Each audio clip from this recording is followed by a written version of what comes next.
Welcome, and thank you for tuning in. You're listening to the Beyond 50 radio program. I'm Daniel Davis. Rob Winnicke is joining us back here on the program from Recovery International. We're going to be talking about some really interesting things that we can learn about what mental health recovery is all about. We'll be learning what defines a nervous person and what happens when they have a panic attack or an anxiety attack. What you can do when your tempers have to do with mental health recovery, the difference between angry temper and fearful temper. We're going to discover all this and more as we come to know how to become mental health activists. Rob, thank you for joining us here on the Beyond 50 radio program. Thanks for having me, Daniel. You bet. Now let's talk first of all how you define mental health recovery. Okay. Well, my best judge of that is the newcomers I meet at my Tuesday night recovery meeting in Portland. People come with a variety of symptoms and conditions. People who suffer from angry temper are sometimes agitated. Those suffering from fearful temper, which is a judgment against ourselves, come with full of self-blaming. They're nervous or they're downcast. People need mental health recovery if they are suffering symptoms and they can't find relief. They can't find peace so that their nervous system can recover and heal. So at RI meeting, participants learn to identify and manage negative thoughts, feelings, beliefs, and behaviors that can lead to emotional distress and related physical symptoms. We're excited to be talking today because this is an important part of every spring the awareness move that goes on to bring people's attention to mental health issues. We really appreciate being a chance to repeat our talk on Beyond 50 Radio. So we're going to take a chance here and see if we can get people aware that there's an annual NAMI walk coming up Sunday, May 15th, 2016 at the East Bank Esplanade in Portland.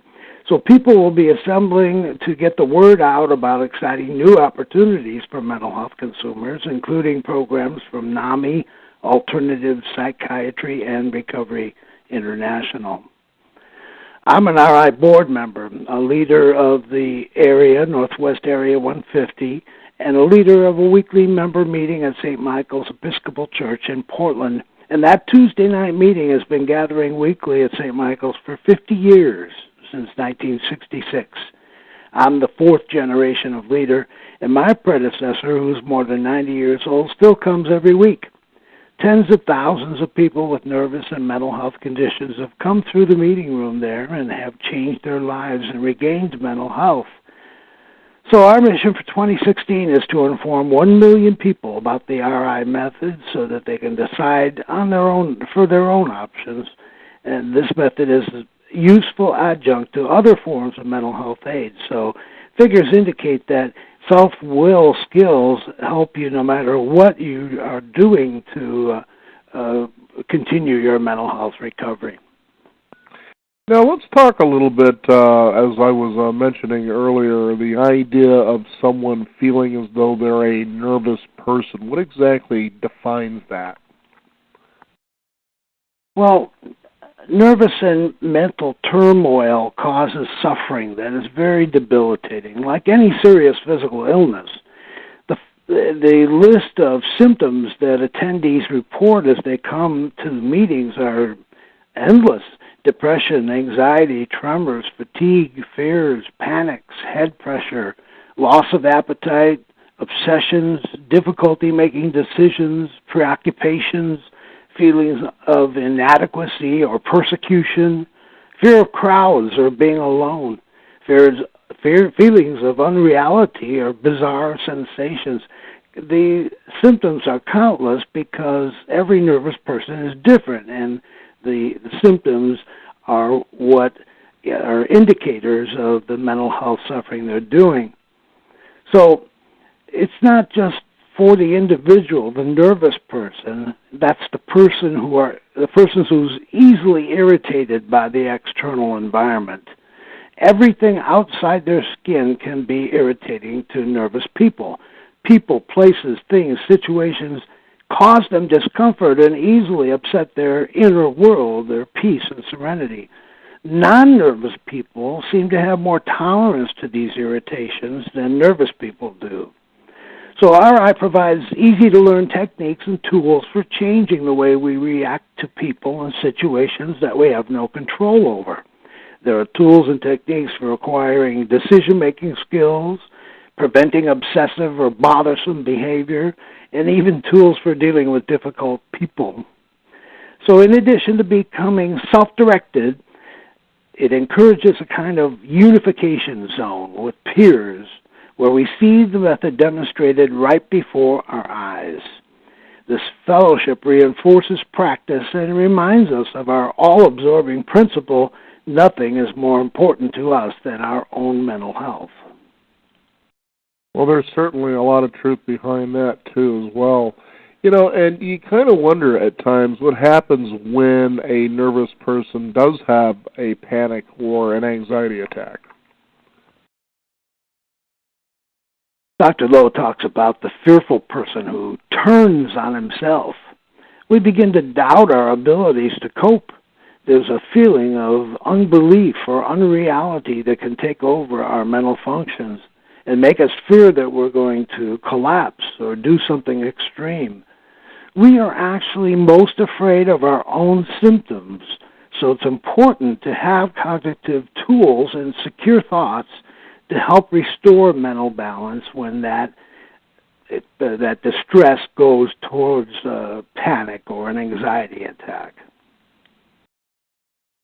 It just seems so interesting when you consider all of this, and you talk about how temper also has a lot to do with mental health recovery. Let's go into detail about how that works. Well, first and foremost, temper blocks insight. You will not see alternatives for your mental health recovery until you destroy the barrier that is set up by insecure, unsafe, and angry thoughts. Because what happens if you're in a situation where you're already confused and temper comes in, then you're symptom-led. And we see a lot of newcomers come to our meetings that are symptom-led. And when you're symptom-led instead of self-led, you can make bad decisions, and that compounds the distress that you feel in general. So our method depends on spotting. Spotting is identifying a disturbing feeling, sensation, thought, or impulse previously unseen. Then you apply the right RI tools. It doesn't take long to learn one or two tools that will help you. And that's critical to a person with a nervous or impressionable temperament. When things in the outer environment irritate us too much, we might have impulses to withdraw or isolate or act out in a way that's harmful. Until we can objectively spotlight the symptoms and temper that are upsetting our lives, we live in a kind of a fog, as if we have clouded lenses covering our eyes. Well, isn't that the truth? Now, I'm kind of curious, is there a thing known as a good temper? Or, tell us what's unique about angry temper versus fearful temper, for instance. Well, that's a good question. Is there any temper that's good? Because you see a lot of different kinds of temper out there. But Dr. Lowe was the first one to break it down and simplify it into the concept that there's only two kinds of temper. Angry temper, where we're judging things in the external environment. We're judging people, places, things, even time. We can be angry about time. Or fearful temper, which is when we judge ourselves. It doesn't matter which kind it is, and a lot of times they go hand in hand. You can't have one without the other. If you're a person who was raised with angry temper like me, you're always fearful that you're going to say or do something that will affect the future. So all temper causes tension, and tension causes symptoms. People get dual and divided will, and then they can't decide between right or wrong or what they should do next. They can get in what we call a temperamental deadlock, which is a standoff with another person. Both people think they're right, and the result is more tension, more distress. Our tool for that is there are no wrong or rights in the trivialities of life.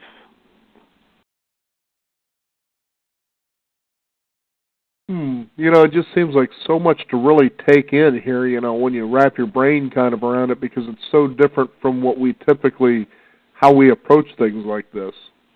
And I'm kind of wondering, are some people born with a certain kind of temperament, or is this a learned behavior?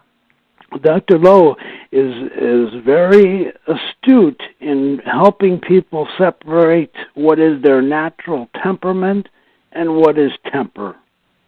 Now, people are born with conditions that are hereditary and are sometimes exaggerated by trauma, abuse, poverty, but even non-trivial major life upheavals are, in a sense, fate appointed.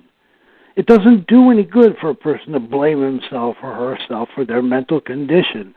That added stress can lead to a panic or some kind of a temperamental incident or condition. If people would just accept the fact that they have a nervous temperament, they were born with it, they didn't ask for it, and they have nobody to blame and no reason to feel guilty, then they could accept it the way you accept baldness or any other kind of human condition. So that doesn't give somebody a free pass, though, on their behavior, does it?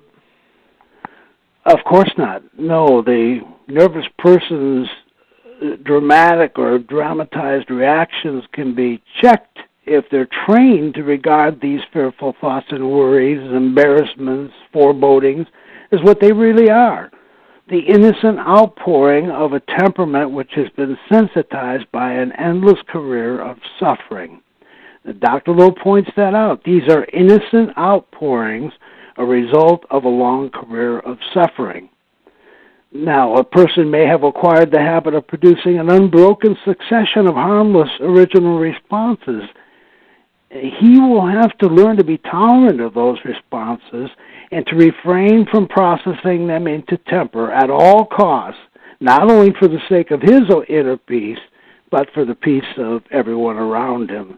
So as you say, everyone has a responsibility to learn and spotlight the conditions of their temperament so that they don't result in exaggerated responses or reactions that will involve stress with other people. Now, tell us what's trending now in the world of mental health recovery. Oh, well, there's so much. Dr. Lowe says it's a blessing to be a nervous person. It's a blessing to find out what is the nature of your temperament, and it's a blessing to be alive at this point in history, because people are turning their attention now towards the implications of mental health recovery. And so what's the most important development in Portland right now is the formation of the new mental health center, the Unity Center, in January. This is a joint collaboration between major hospitals and mental health service agencies, and it will provide inpatient and outpatient services for treatment. It's modeled after the, quote, Alameda program in California that was acclaimed for its success in centralizing services. Portland will become a new standard for that, for delivering services like that, and for sheltering mental health consumers who are in need. So that's a huge trend, and they are looking for peer partners, and we're hoping to be one of them. Very encouraging. Now let's talk about, as we look in this world of trending in health recovery, what are the peer specialists in the field of mental health recovery? No, peer specialists we're going to define as people who have lived experience using self-help training to improve their mental health. And at our meetings, whether in person or member meetings, phone meetings, online meetings, everyone attending is tuned into the needs of the newcomer. We dedicate ourselves to helping newcomers with something that we call takeaways. These takeaways help nervous people develop and sustain a sense of humor. You get their spontaneity back, and they learn to do the most important things that are going to start their recovery, their mental health recovery. The first one is to learn to spot their symptoms. The skill of spotlighting becomes useful when newcomers can identify their own symptoms. A lot of times they're lost and they don't even know what the feelings and sensations that they're experiencing are all about. So number one, learning to spot their symptoms. Number two, learning to spot their temper. The ability to discern the type of temper present becomes useful when they learn the difference between angry and fearful temper, or when they learn the difference between temper and temperament. And most importantly, they learn to identify the thought that led to temper, because that process happens so fast, within microseconds. Most people don't even think about the thought that got them all worked up. So this is a big breakthrough for a newcomer, to learn to look for that thought and identify that temper. Third one, learning to use a simple cognitive tool, usually a tool like drop the judgment, lower your expectations, choose peace over power. Those simple tools will be useful for a newcomer, and if they find relief from their symptoms, then comes the fourth takeaway, learning to self-endorse. They learn to give themselves a pat on the back, a mental pat on the back, for the effort that was involved in any of the above four, and or for coming to their first RI meeting. I've had people sit out in the parking lot in their car, too afraid to walk in the door. So I tell them there's 5 million Americans out there suffering tonight from a mental health challenge or a nervous condition, and they're not here. So you endorse yourselves for coming tonight and making your mental health your all-absorbing goal. And then the fifth one, learning why it's important to come back next week. Their newcomer packet has an example worksheet in it, and we show them how to fill it out so that hopefully they will come back and present a 4-part example, which is the staple of the recovery system, to be able to spot your symptoms, your temper, the tool that was useful for you, whether you self-endorse, whether there was sabotage, and then finish it off with being able to, we said self-endorse. So that example is paramount. And if a person doesn't learn to give an example in the first period of the program, they probably won't stay. If they get one of those takeaways and it makes a difference in the relief that they feel or the approach that they take with their family or their job, then they do come back. And I've got members that have been coming for 28, 29 years now. So I'm taking it when people get to become regular with working the program at Recovery International, they begin gaining more confidence and self-control. Is that how that works? I would say some of the results are that they have less stigma, they have less they rely less on other mental services. It can't be taught. This is a program of training that has to be modeled by peers who have that lived experience we talked about. Dr. Lowe says it's quite clear that we can't retrain our own brain, certainly not with our own brain. So there's an intentional process, a moving of the muscles, if you will, when you get up and you go to a meeting or you dial in for a 1-hour phone meeting or something like that. This is physical proof to the nervous person that their mental health recovery is underway, that the intent that they had has turned into action, and the desire that they had has turned into determination, and things are moving. Things are set in motion. That's where the hope comes in. very encouraging to know this. It sounds like you really get people to stand on their own 2 feet and become very empowered. Yes, as a trainer, I've had the fortunate experience the past 2 years to communicate with leaders from more than 30 U.S. states, foreign countries like Ireland, Puerto Rico, Israel, Canada, and we recently trained a new leader for the United Kingdom and one in South Korea. We have our leaders in several state prison systems like Montana and Oregon. And there are special programs we call Power to Change that are tailored to specific needs of high school students and U.S. military veterans. So success stories abound. People demonstrate their progress with regaining and maintaining balanced mental health. You notice it when they start to appear more joyful, they laugh more.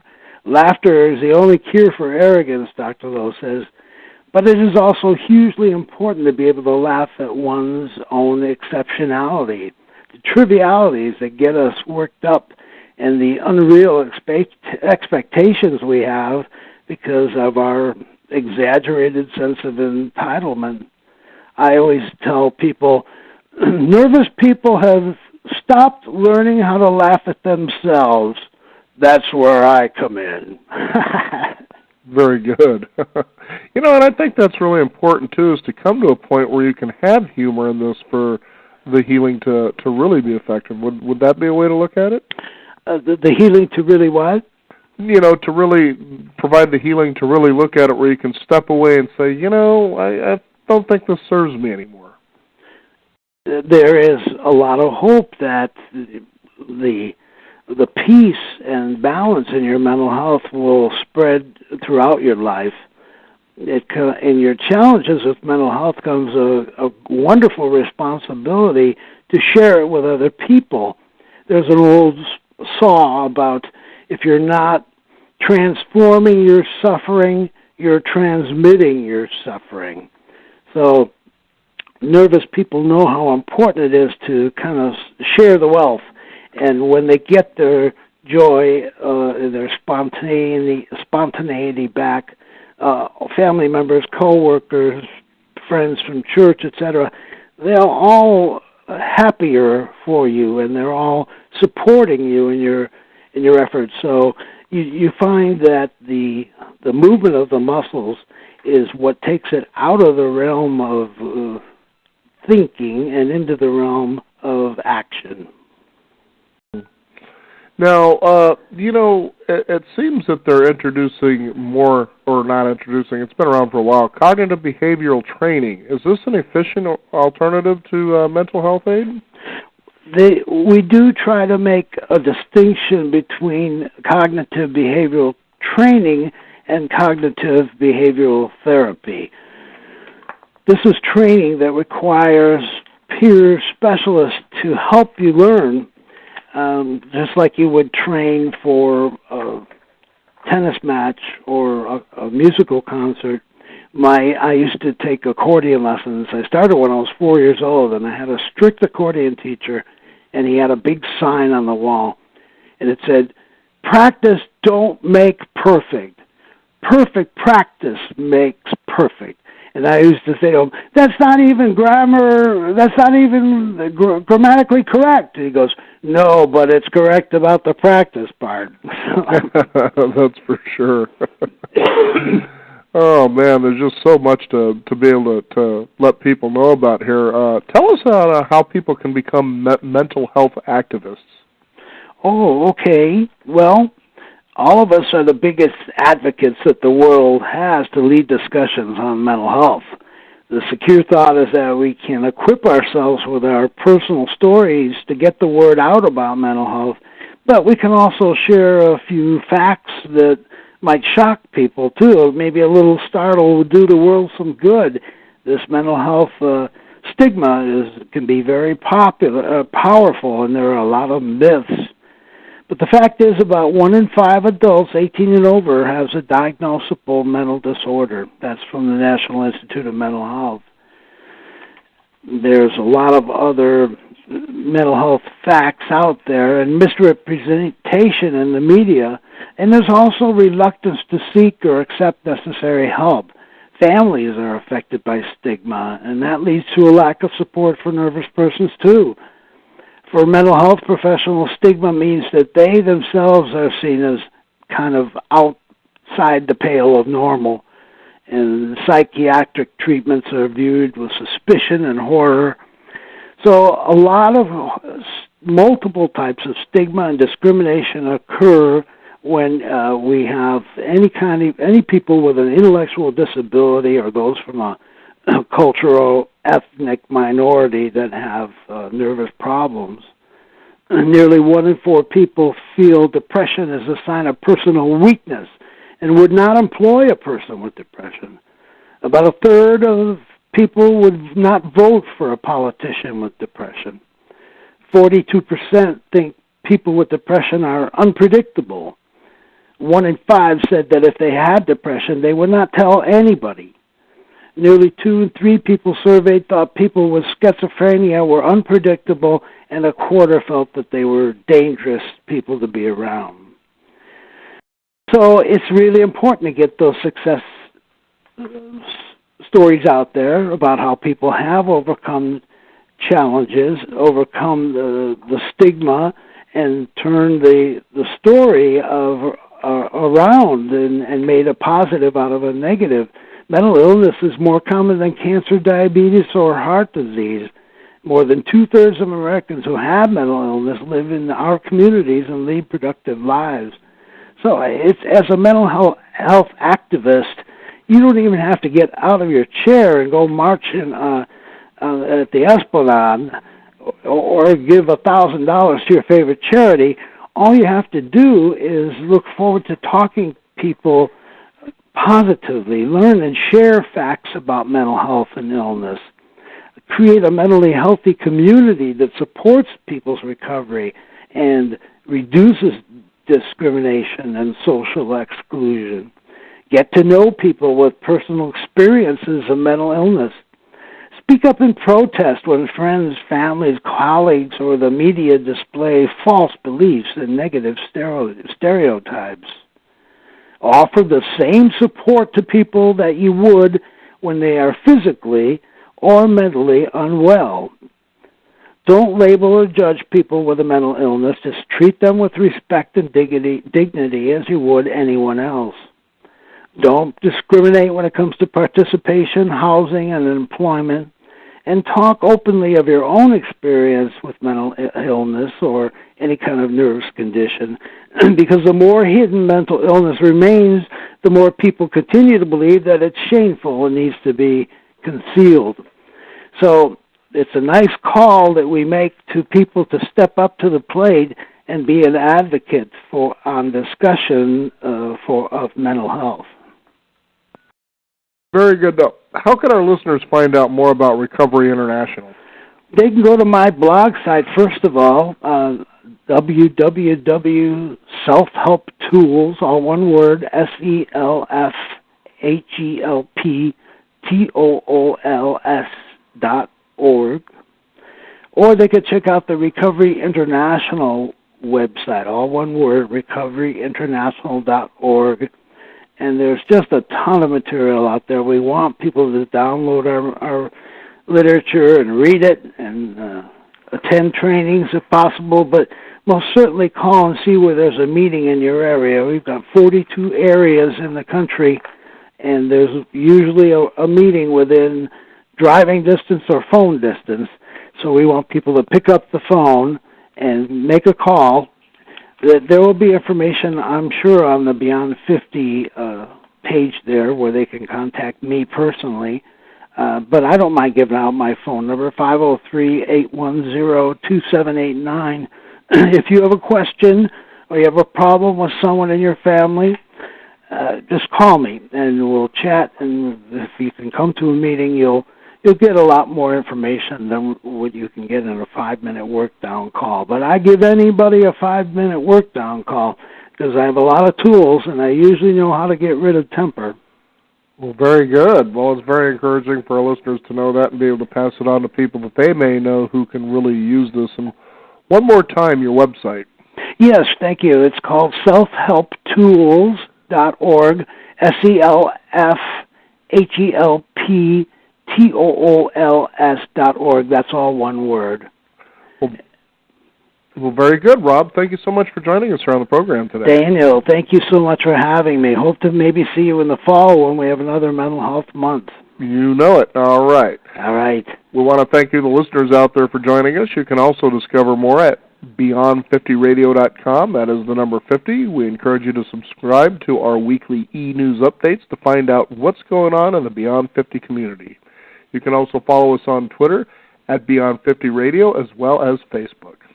I'm Daniel Davis. Thank you for joining us. This is the Beyond 50 Radio program, and remember, live your day past halfway.